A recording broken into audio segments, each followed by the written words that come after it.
Baik.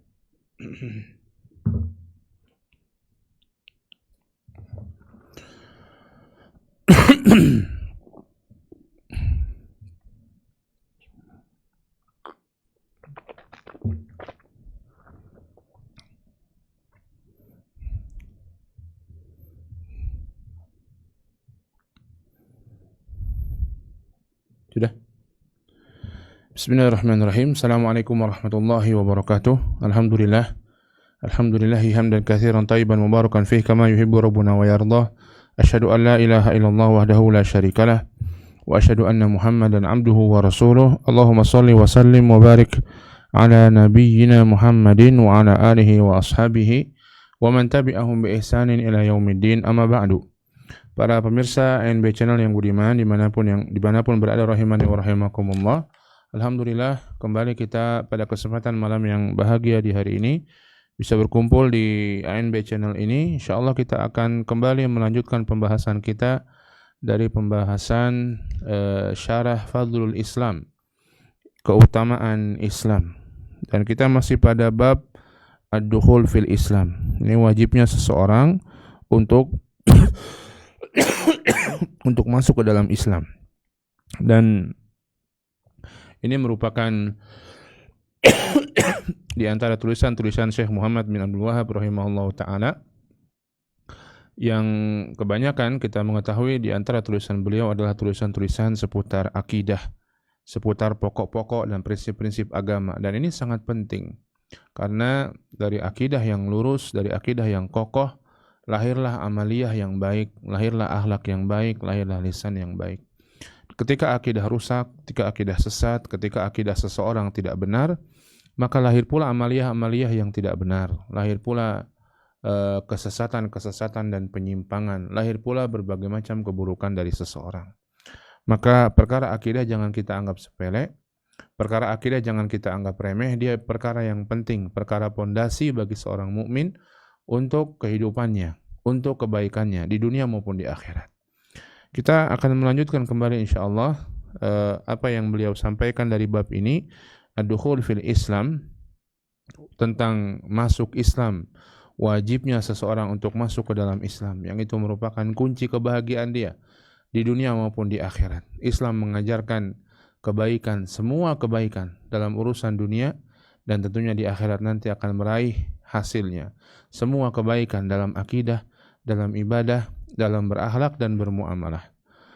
Kita teruskan wa fi sahihi, beliau menyebutkan lagi hadis yang berikutnya tentang hal ini. Wa fi sahihi an Ibnu Abbas radhiyallahu taala anhu anna an-nabiy sallallahu alaihi wasallam qala. Dan dalam sahih, ini sahih dalam hadis yang sahih, bisa jadi disebutkan sahih di sini sahih Bukhari atau sahih Muslim. Yang di sini disebutkan sahih Bukhari, ya. Dari Ibnu Abbas radhiyallahu taala anhu, dari sahabat Abdullah bin Abbas radhiyallahu taala anhu, bahwa Nabi sallallahu alaihi wasallam bersabda, abghadun nasi ila Allah thalathah. Manusia-manusia yang paling dibenci oleh Allah Subhanahu wa taala ada 3 kelompok. Mulhidun fil haram, orang-orang yang melakukan penyimpangan di haram. Wa mubtaghin fil islami sunnatal jahiliyah, orang-orang yang mencari dalam Islam sunnah jahiliyah, mencari sunnah jahiliyah dalam Islam. Wa mutalibu dammi imri'in bighairi haqqin liyuhriqa damahu, dan orang yang mencari-cari darah orang lain tanpa hak untuk menumpahkan darahnya. Rawahul Bukhari. Hadis ini diriwayatkan Imam Al-Bukhari. Kemudian beliau membawakan perkataan Syekhul Islam Ibnu Taimiyah rahimahullah.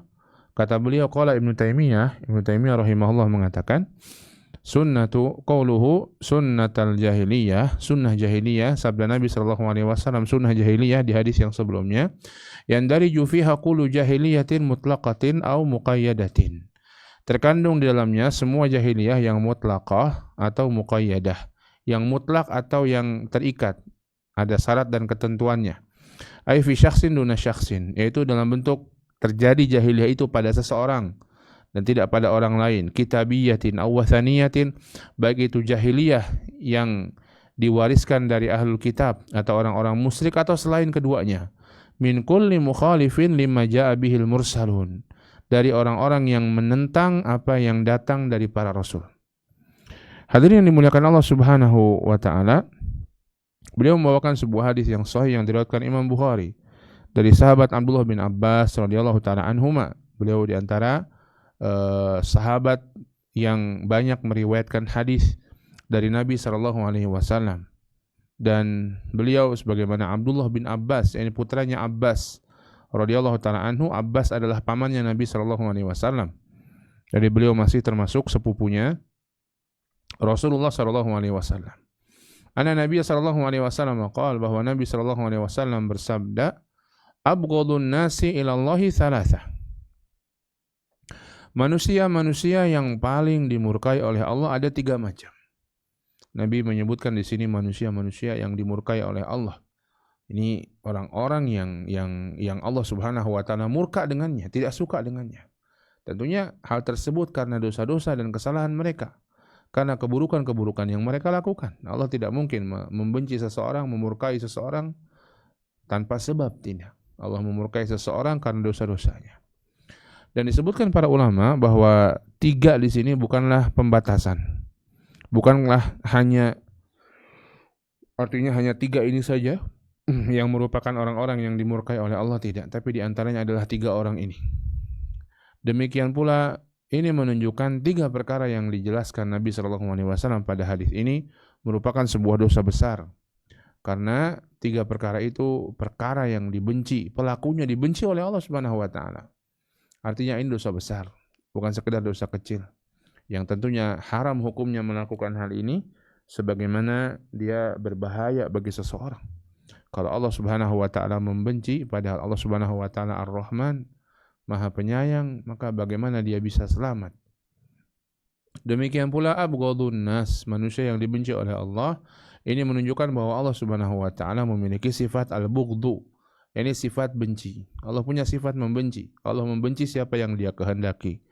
Dan apabila orang tersebut, orang yang melakukan perbuatan yang Allah benci tersebut, satu waktu boleh jadi Allah benci, kemudian dia bertaubat kepada Allah, boleh jadi Allah Subhanahu wa taala mencintai. Sebagaimana Allah Subhanahu wa taala menyebutkan bahwa Allah Subhanahu wa taala Tawwabur Rahim. Allah Maha penerima taubat dan Allah Subhanahu wa taala Maha penyayang. Sebagaimana hadis Nabi sallallahu alaihi wasallam yang banyak menjelaskan bagaimana Allah Subhanahu wa taala mencintai orang-orang yang bertaubat kepadanya. Allah Subhanahu wa taala gembira dengan orang-orang yang bertaubatnya. Setelah sebelumnya Allah membenci orang tersebut karena dosa-dosa yang dilakukannya. Maka begitulah Allah Subhanahu wa taala. Allah bisa membenci satu orang di waktu tertentu dan kemudian mencintainya di waktu tertentu. Demikian pula sebaliknya sesuai dengan amalan dari orang tersebut. Dan dalam ayat banyak sekali, ya, bahwa Allah Subhanahu wa taala maghdub, kita meminta bahkan kepada Allah Subhanahu wa taala agar kita dijauhkan. Ihdinas siratal mustaqim, siratal ladzina an'amta 'alaihim ghairil maghdubi 'alaihim waladdallin. Ya, ihdinas siratal mustaqim, tunjukkanlah kami jalan yang lurus ya Allah, jalannya orang-orang yang Kau beri nikmat pada mereka. Ihdinas siratal mustaqim siratal ladzina an'amta 'alaihim ghairil maghdubi 'alaihim. Bukan jalan-jalannya orang-orang yang dimurkai. Siapa yang memurkai di sini? Allah Subhanahu wa taala. Allah memurkai manusia-manusia yang tersesat, ya. Sebagaimana di antaranya Allah Subhanahu wa taala mengatakan dalam ayat yang lain,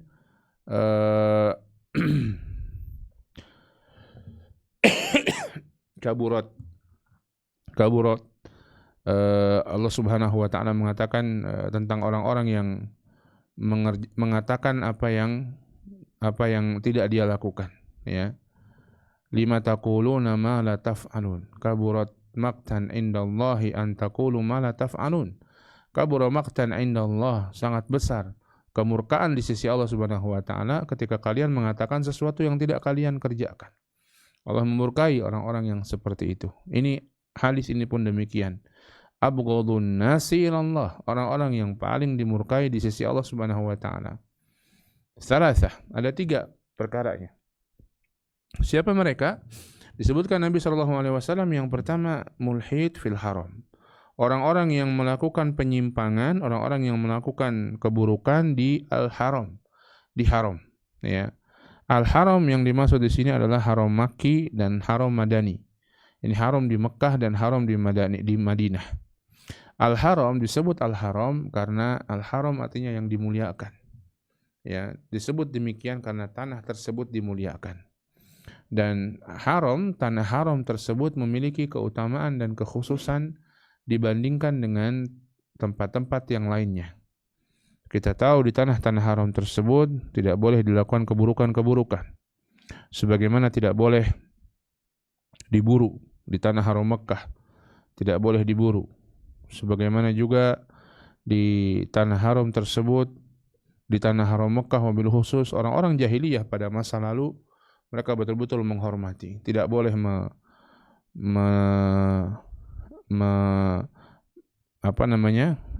tidak boleh menumpahkan darah tanpa hak, ya, di tanah haram tersebut. Bahkan orang jahiliyah dahulu disebutkan dalam banyak riwayat, ketika mereka bertemu dengan orang yang membunuh orang tuanya, membunuh ayahnya di tanah haram, maka tidak bisa ditumpahkan darahnya di sana. Tidak bisa mereka menuntut dendam di sana.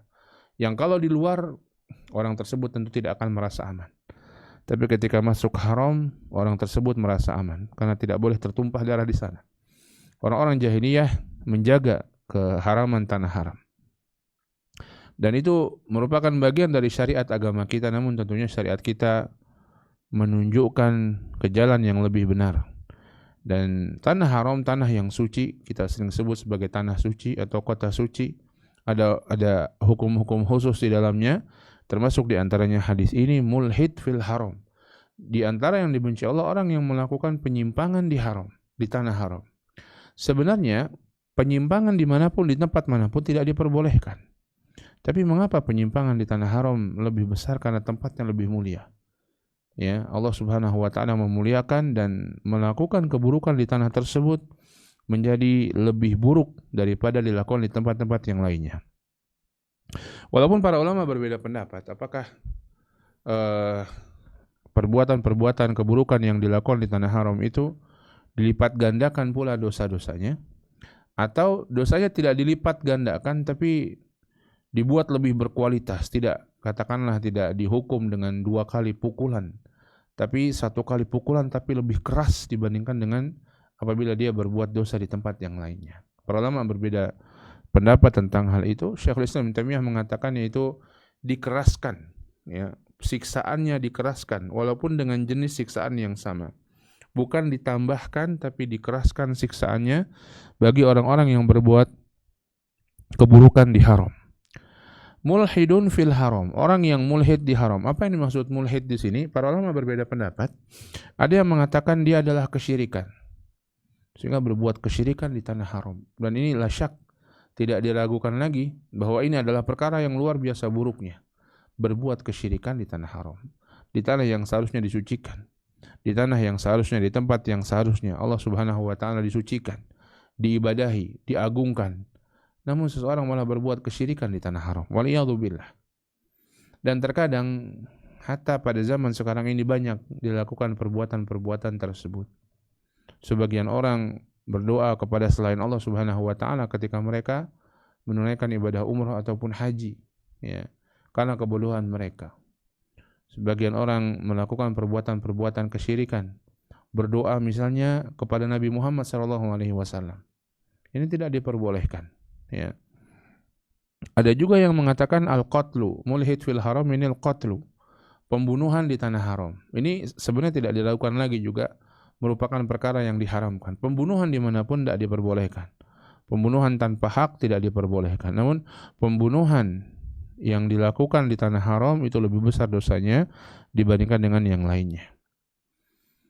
Atau dia mengatakan dosa-dosa secara umum. Dan wallahu alam ini yang tepat, mulhid fil haram, yakni melakukan dosa-dosa secara umum, baik dosa itu dosa yang terkait dengan Allah atau terkait dengan manusia, baik itu maksiat, baik itu perbuatan bid'ah dan penyimpangan atau kezaliman pada sesama manusia. Maka siapa yang melakukannya dimurkai dan dibenci oleh Allah Subhanahu wa taala. Tentunya seberapa besar atau semakin besar dan semakin berkualitas, bukan berkualitas ya, semakin besar dan semakin gede dosanya, semakin buruk dosanya, maka semakin semakin Allah Subhanahu wa taala membencinya. Tentunya orang yang mengerjakan kesyirikan dengan orang yang mungkin merokok, ya, ini banyak juga di antara amalan ini yang dilakukan oleh kaum muslimin di sana, merokok. Mereka menunaikan ibadah haji dan umrah tapi kemudian merokok. Merokok haram. Tapi tentunya ketika berbuat dibandingkan dengan berbuat kesyirikan itu lebih haram. Dan jauh lebih dibenci oleh Allah Subhanahu wa taala dibandingkan orang yang merokok di tanah haram. Walaupun merokok pun perkara yang haram, ya. Maka ini tanah haram, ya. Dalam ayat di surat Al-Hajj ayat 25, Allah Subhanahu wa taala mengatakan, innal ladzina kafaru wa yasudduna an sabilillahi wal masjidil harami alladzi ja'alnahu lin-nasi sawa'al 'aqifu fihi wal bad wa may yurid fihi bi ilhadin bi dhulmin nudhiqhu min adzabin alim. Barang siapa yang menginginkan dalam tanah haram tersebut bi ilhadin, melakukan ilhad, melakukan penyimpangan, bidzulmin, dengan kezaliman, nudhiqhu min azabin alim, kami siksa dia dengan adab yang pedih. Melakukan penyimpangan, melakukan kezaliman dimanapun enggak boleh. Namun Allah Subhanahu wa taala menegaskan dengan lebih tegas di ayat ini menunjukkan bahwasanya penyimpangan tersebut tidak diperbolehkan, dan lebih besar dosanya dibandingkan dengan yang dilakukan di selain tanah haram tersebut. Maka mulhid fil haram. Al-haram itu tempat yang sudah ditunjukkan batasan-batasannya oleh Nabi sallallahu alaihi wasallam.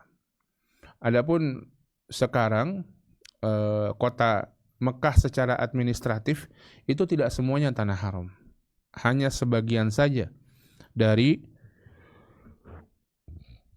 kota Mekah secara administratif sekarang yang merupakan tanah haram. Sebagaimana provinsi Madinah sekarang tidaklah merupakan tanah haram semuanya, hanya sebagian saja yang sudah ditunjukkan khusus oleh Nabi sallallahu alaihi wasallam bahwa itu adalah tanah haram, dan di situ berlaku kekhususan. Nah, di tanah haram tersebut berlaku kekhususan. Di antaranya adalah dilipat gandakan pahala solatnya. Wabil khusus di haram Mekah disebutkan bahwa 100.000 kali dilipat gandakan. Di Madinah 1.000 kali lipat. Ya. Maka melakukan keburukan, melakukan mulhid di tempat tersebut merupakan perkara-perkara yang dibenci oleh Allah Subhanahu wa taala. Kita akan bacakan penjelasan Syekh Shalih Al-Fauzan hafizahullahu taala, qauluhu abghadun nas, perkataan Nabi sallallahu alaihi wasallam dari hadis, orang yang paling dimurkai. Di dalamnya terkandung sifat atau penetapan sifat murka bagi Allah Subhanahu wa taala. Allah Subhanahu wa taala yubghidu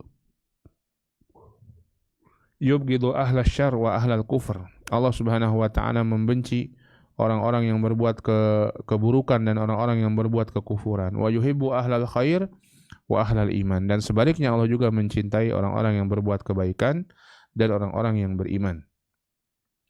Siapa mereka? Mulhidun fil haram. Mereka adalah mulhid fil haram, yang dibenci oleh Allah. Al-ilhad wal mail. Ilhad adalah kecondongan, wal muradu bihi al-mailu an ta'atillahi ila ma'siyatih. Condong sehingga menjauhi ketaatan kepada Allah menuju kemaksiatan. Karena kan kalau condong itu berarti enggak lurus. Condong dari ketaatan berarti dia ke arah kemaksiatan, gitu. Fahuwa wal ilhad muharramun fi kulli waqtin wa fi kulli makanin. Kecondongan berbuat maksiat, tadi kita katakan maknanya adalah segala bentuk kemaksiatan dan dosa besar. Ini tidak boleh setiap tempat, setiap waktu, aslinya begitu.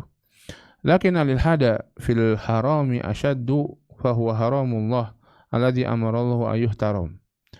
Akan tetapi perbuatan dosa-dosa dan maksiat yang dilakukan di tanah haram ini lebih berat, karena itu adalah tanah yang dihormati. Ya, tanah yang Allah Subhanahu wa taala perintahkan untuk dihormati. Wa ayyu ammanan nasu fihi, agar manusia di dalamnya diberikan keamanan. Wala yu'tada ala ahadin, enggak boleh seorang itu menzalimi satu orang pun di sana. Hatta tuyur wasaid la tunaffar. Bahkan hewan-hewan burung atau hewan-hewan buruan itu tidak boleh diburu, tidak boleh ditakut-takuti di tanah haram. Ini hukum khusus tanah haram. Wa hatta al-khala' alladhi huwa al-'ushb la yuqta'. Bahkan tanaman-tanaman yang di sana tidak boleh dipotong-potong sembarangan. Wa kadzalika asy-syajar la yuqta' fil haram. Demikian pula pohon-pohon tidak boleh dipotong sembarangan di tanah haram. Fa kaifa bidima'il adamiyyin wal i'tida' 'alaihim. Maka bagaimana lagi kalau itu darah anak Adam dan berbuat kezaliman kepada mereka. Wa asyadu min dzalika syirku fil haram. Dan yang lebih buruk daripada itu adalah perbuatan kesyirikan di tanah haram. Wa du'a'u ghairillahi wal bid'ah wal muhdatsatu fil haram. Dan berdoa kepada selain Allah dan perbuatan-perbuatan bid'ah dan hal-hal yang diada-adakan dalam agama di tanah haram. Allah Subhanahu wa ta'ala berfirman, "Wa may yurid fihi bi ilhadin bi dzulmin nudhiqhu min 'adzabin alim." Siapa yang menginginkan perbuatan-perbuatan maksiat dan kezaliman, kami akan timpakan dengan azab yang pedih. Kata beliau, fa mujarradul iradah law nawa fi qalbihi annahu yuridu an yunaffidha syai'an fil haram fa innallaha yudhiquhu al-'adzab al-alim. Sekedar ada niatan saja di hati. Saya mau melakukan perbuatan yang haram. Mau mabuk di Mekah. Mau berzina di Mekah. Waliyadzubillah. Ya. Sekedar niat saja itu sudah bisa mendapatkan, sudah bisa menjadi sebab Allah Subhanahu wa taala menurunkan azab yang pedih pada dia.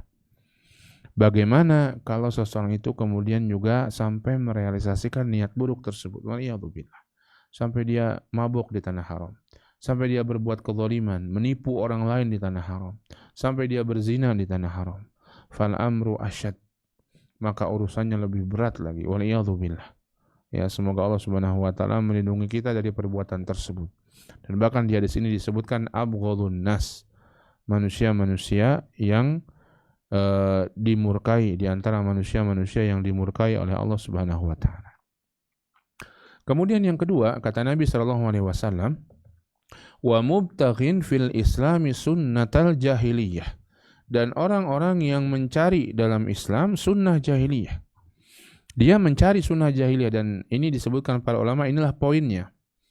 Poin dalam bab ini, bab yang sedang kita bahas, yaitu masuk Islam, wajib masuk Islam seseorang. Karena kalau orang tidak masuk Islam, Islam sudah ada, dan dia masih mencari jalan-jalan jahiliyah, dia tidak mau masuk ke dalam jalan Islam, dia termasuk orang-orang yang dimurkai oleh Allah Subhanahu wa taala. Haram hukumnya dia seperti itu. Wa mubtaghil jahili wa mubtaghi fil Islam sunnatal jahiliyah. Setelah Islam, orang ini mencari sunnah-sunnah jahiliyah. Ada beberapa makna yang dibawakan para ulama menjelaskan ini, mubtaghi fil Islam sunnatal jahiliyah. Yang pertama, dia fil Islam, dia sudah masuk Islam.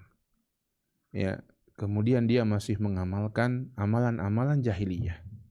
Ya, bagaimana amalan-amalan jahiliyah tersebut nanti dijelaskan oleh Syekhul Islam, itu amalan yang menyelisihi para rasul. Amalan-amalan itu bisa dalam bentuk akidah, bisa dalam bentuk ibadah, bisa dalam bentuk muamalah. Akidah jahiliyah misalnya, akidah yang mengatakan bahwa tidak ada kehidupan lagi setelah kematian. Ya, dia sudah masuk Islam tapi kok berat untuk beriman pada hari kiamat. Sama seperti orang-orang jahiliyah. Ibadah jahiliyah, ibadah-ibadah yang tidak dituntunkan oleh Nabi sallallahu alaihi wasallam. Ya, karena orang-orang jahiliyah pada masa lalu, mereka ya ibadah suka-suka mereka sendiri. Kemudian yang ketiga misalnya akhlak dan muamalah jahiliyah. Berbuat zalim, suka minum khamr, suka mabuk-mabukan dan lain sebagainya. Ini di antara akhlak-akhlak jahiliyah. Sudah Islam tapi masih mencari akhlak-akhlak jahiliyah. Dan sama seperti yang sebelumnya, ini pun bertingkat-tingkat. Ya, sunnah jahiliyah ini bertingkat-tingkat. Ada yang sampai dalam taraf kesyirikan, ada yang tarafnya kemaksiatan. Walaupun semuanya sama-sama perbuatan yang diharamkan oleh Allah Subhanahu wa taala. Maka ini orang yang dibenci, mubtaghil fil Islam sunnatal jahiliyah. Ya, Sudah masuk Islam tapi masih mengamalkan budaya-budaya jahiliyah. Masih mencari-cari budaya-budaya. Tidak merasa, kenapa sih? Karena merasa tidak puas dengan Islam. Merasa tidak ridho dengan sebagian syariat Islam.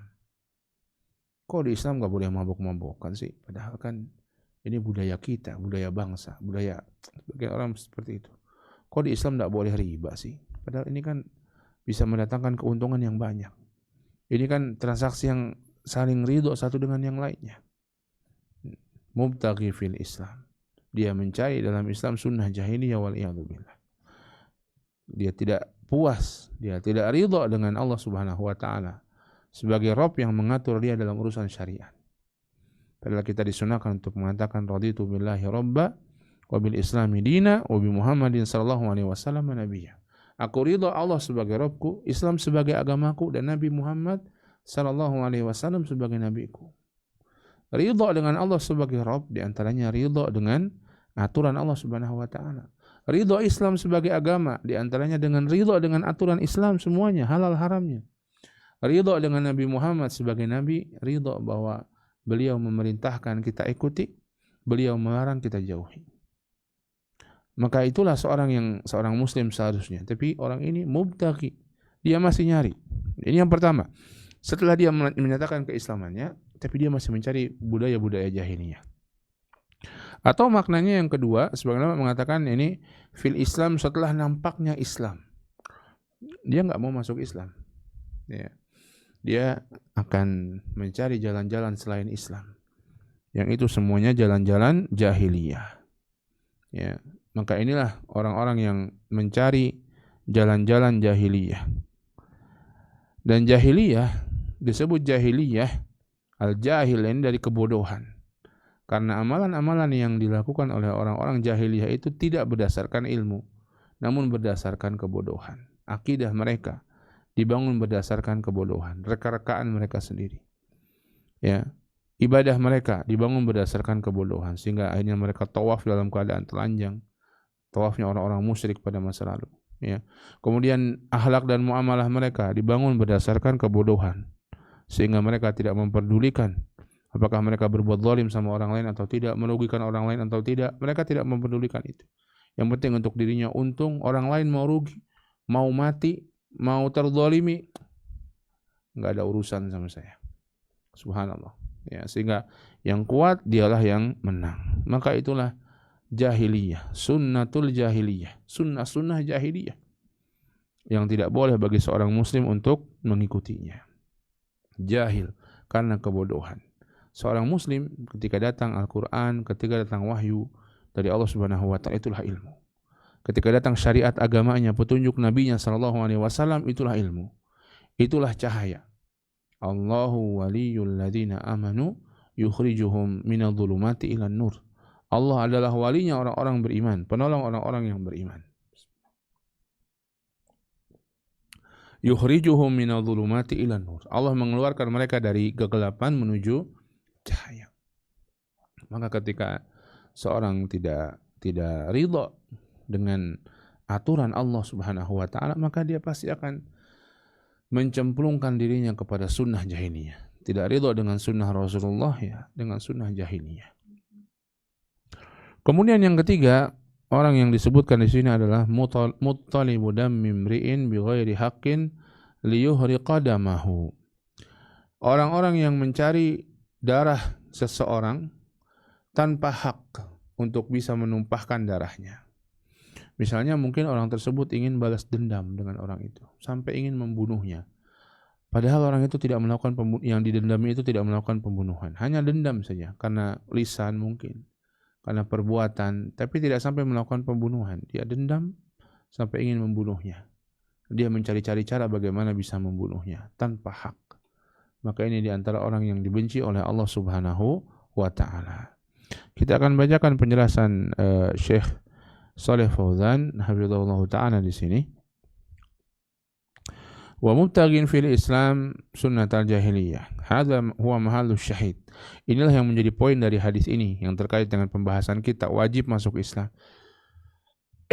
Falladhi ya'ti bi'adatil jahiliyah wa yaj'aluha minal Islam hadza yubghiduhu Allahu ashaddal bughd orang-orang yang melakukan adat-adat kebiasaan jahiliyah.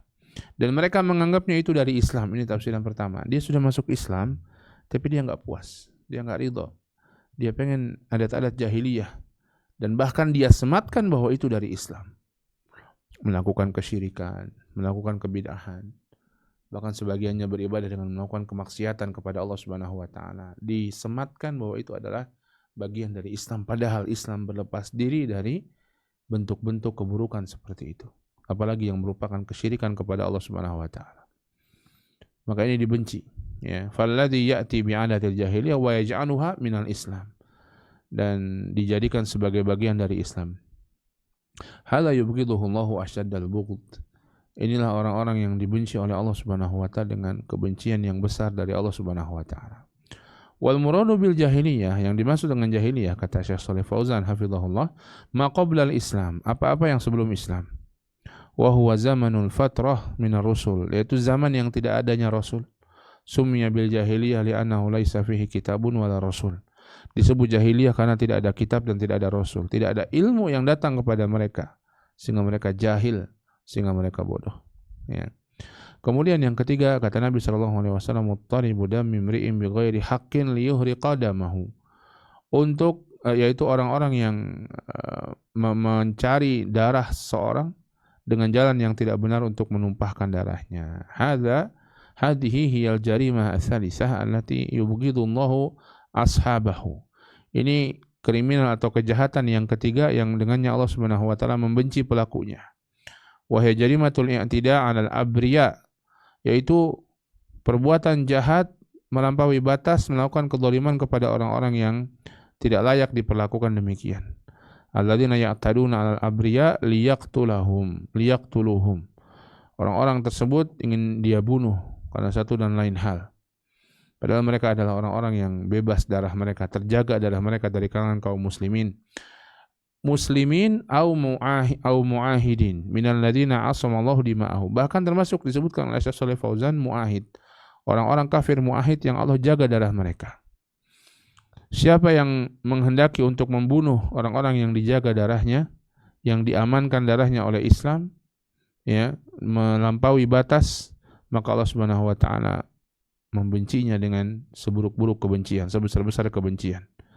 Dan Allah Subhanahu wa taala akan membalasnya dengan balasan yang besar. Allahul musta'an. Allah mengatakan, "Wa may yaqtul mu'minan muta'ammidan fajazaohu jahannam khalidan fiha wa ghadiba Allahu 'alaihi wa la'anahu wa 'adda lahu jahannam wa 'adda lahu 'adzaban 'azima."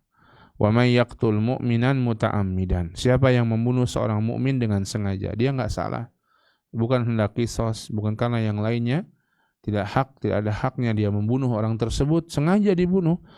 Muta'ammidan fajazaohu jahannam, maka balasan bagi dia jahannam, khalidan fiha, dia kekal selama-lamanya, wa ghadiballahu alaihi, Allah murka padanya, wa la'anahu, Allah melaknatnya. Masya Allah, keburukan demi keburukan bertubi-tubi di jahannam. Bahkan disebut kekal, sebagian ulama menafsirkan kekal di sini lama sekali waktunya. Membunuh mukmin dengan sengaja, hati-hati, dosa besar sekali, ya.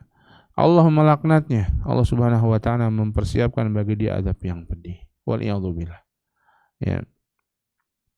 Maka ini tiga kelompok yang dibenci oleh Allah Subhanahu wa taala.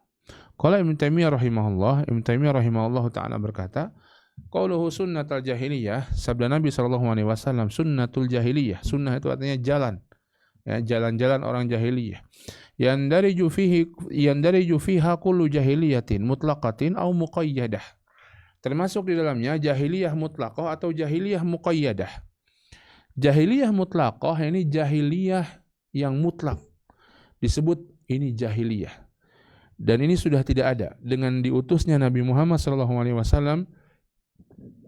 Era jahiliyah yang meliputi dunia selesai. Ada era jahiliyah sebelumnya.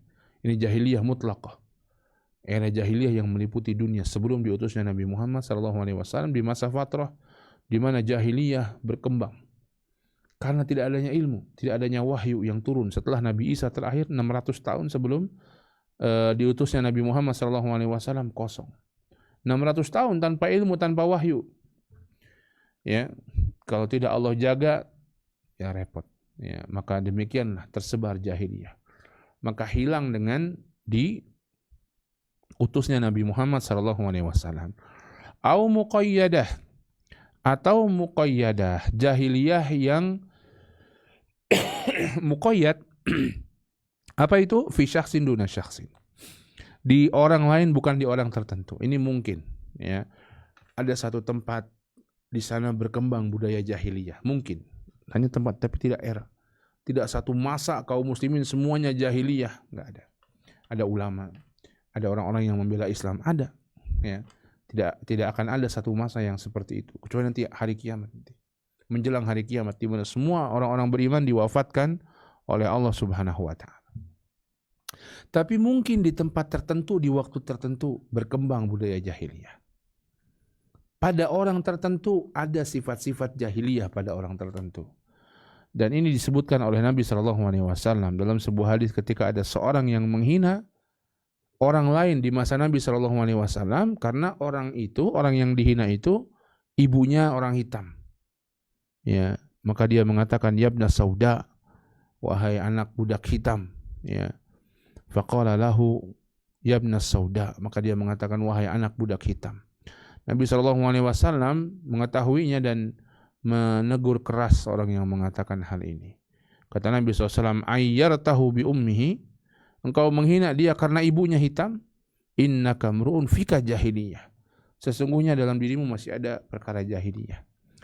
Ini maksudnya secara personal dia, ya. Jadi begitu, boleh jadi di satu tempat, boleh jadi satu waktu di satu tempat gitu ya.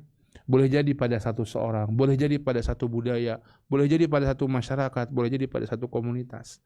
Ada budaya-budaya jahiliyah.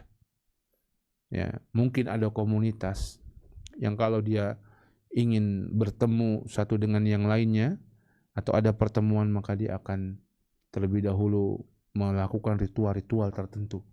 Yang itu mungkin ada bentuk-bentuk kesyirikannya. Maka ini diantara budaya-budaya jahiliyah. Mungkin ada sebuah kaum yang apabila kumpul-kumpul minum khamar, adat jahiliyah sudah dihapuskan oleh Islam. Ya. Maka inilah jahiliyah. Jadi disebutkan oleh beliau jahiliyah mutlaqah atau muqayyadah. Ya. Sunnatul jahiliyah, tapi itu jahiliyahnya. Tapi sunnah jahiliyah, jalan orang-orang jahiliyah. Jalan orang-orang jahiliyah yang dahulu sebelum Islam, atau jalan mungkin juga jalan orang-orang jahiliyah setelah Islam. Yang jahiliyah setelah Islam ini tadi tidak mutlak, ya. Boleh jadi ada sebuah masa, sebuah tempat di mana tadi kalau ketemu mereka ritualnya minum khamr, jahiliyah. Tapi mereka mungkin muslim, mereka paham juga itu haram. Dan ini berkembang dari satu tempat ke tempat lain, diikuti di tempat lainnya, dan berkembang dari satu masa ke masa. Maka kita katakan ini sunnah jahiliyah. Walaupun yang melakukannya orang muslim, sunnah jahiliyah. Atau yang dimaksud jahiliyah di sini adalah jahiliyah yang umum, yang mutlak. Sunnah jahiliyah, sunnahnya orang-orang kafir Quraisy dulu, ya, orang-orang ahlul kitab dulu, ya.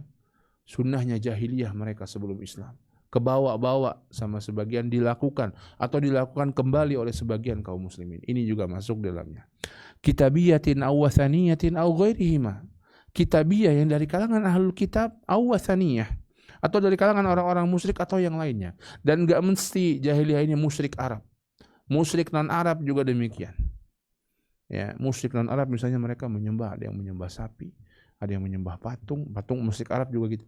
Ada yang menyembah tikus, ada yang menyembah na'udzubillah, macam-macam. Maka ini juga termasuk dari sunnah jahiliyah. Ya. Min kulli mukhalifin lima ja'a bihil mursalun, dari semua orang-orang yang mukhalif, yang menentang apa yang datang dari para rasul. Maka ini seakan-akan adalah definisi yang disampaikan oleh Syekhul Islam Ibnu Taimiyah, yaitu orang-orang yang menentang apa yang datang dari rasul. Menentang dan melakukan justru yang berlawanan dengan itu. Ya, diperintahkan kita untuk berbuat kebaikan, dia berbuat keburukan. Diperintahkan untuk menjalankan atau melakukan sunnah, dia justru meninggalkan sunnah. Diperintahkan untuk berbuat ketaatan, dia justru bermaksiat kepada Allah Subhanahu wa taala. Dia menyelisihi jalannya para rasul yang diutus oleh Allah Subhanahu wa taala. Maka itulah jahiliyah. Dan itulah yang menjadi orang-orang yang dibenci oleh Allah Subhanahu wa taala. Artinya jangan begitu. Setelah Islam nampak, masuklah Islam. Kalau sudah masuk Islam, masuklah Islam dengan kafah. Ya ayyuhalladzina amanu dkhulu fis silmi kafah. Wahai orang-orang beriman, masuklah Islam dengan kafah. Jangan lagi kita tinggalkan budaya-budaya jahiliyah. Karena itu akan membawa efek yang buruk bagi seseorang dalam urusan dunianya maupun dalam urusan akhiratnya jelas. Dalam urusan dunianya juga akan membawa efek buruk. Seorang yang tetap mempertahankan budaya-budaya jahiliyah. Hadirin sekalian yang dimuliakan Allah Subhanahu wa taala, ini mungkin yang bisa kita bahas pada kesempatan kali ini. Insyaallah kita akan lanjutkan beberapa hadis, beberapa asar yang disampaikan oleh beliau masih dalam bab ini dan dalam kitab ini pada pertemuan-pertemuan berikutnya biidznillah. Wallahu a'lam bishawab. Semoga Allah Subhanahu wa taala memberikan keistiqomahan pada kita, memberikan pada kita ilmu yang bermanfaat dan amal soleh, menjauhkan kita dari keburukan-keburukan baik di tanah haram maupun di luar tanah haram, menjauhkan diri kita dari sifat-sifat jahiliyah, budaya-budaya jahiliyah, dan menjauhkan kita dari perbuatan kezaliman, baik kezaliman kepada Allah maupun kezaliman kepada sesama manusia. Amin ya rabbal alamin. Wassallallahu ala nabiyina Muhammadin wa ala alihi washabihi wasallam. Walhamdulillahirabbil alamin. Ada yang mau bertanya silakan. Jika ada pertanyaan silakan. Silakan. Apa Allah benci sama orang yang suka menunda sholat, bisa sholat zuhur jam 2, sholat asar jam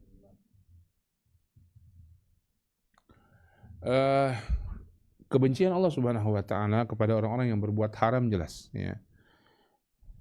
Apakah orang-orang yang seperti itu dibenci oleh Allah Subhanahu wa taala? Dia, kalau kita lihat zahirnya, jam 2 zuhur jam 2 masih pada waktunya. Asar jam 5 sudah mepet-mepet dari waktunya. Ya, apakah Allah Subhanahu wa taala membencinya? Wallahu a'lam. Ini dia masih melakukan masih di perkara-perkara yang diperbolehkan karena waktunya dia sholat masih di waktu sholat, kecuali kalau dia mungkin zuhurnya di waktu mepet asarnya di setelahnya. Maka namun sebaiknya hati-hati, yang lebih aula, lebih utama, lebih afdal kita mencari keridhaan Allah Subhanahu wa taala. Ya, jadi ada sebagaimana hukum-hukum agama itu ada mubah, ada yang makruh, ada yang haram, ada yang sunnah, ada yang wajib. Ya. Maka yang mubah, sesuatu yang mubah hukumnya. Sesuatu yang makruh dibenci oleh Allah dengan derajat kemakruhannya. Sesuatu yang haram dibenci oleh Allah Subhanahu wa taala. Ya, dan mendapatkan hukuman. Sesuatu yang sunnah lebih afdal. Maka dalam hal salat tentunya mendahulukan salat, mengerjakan salat lebih utama, lebih segera, ini lebih baik. Walaupun masih dalam waktunya pun lebih afdal. Masih dalam waktunya pun satu hal yang diperbolehkan. Wallahu a'lam bishawab.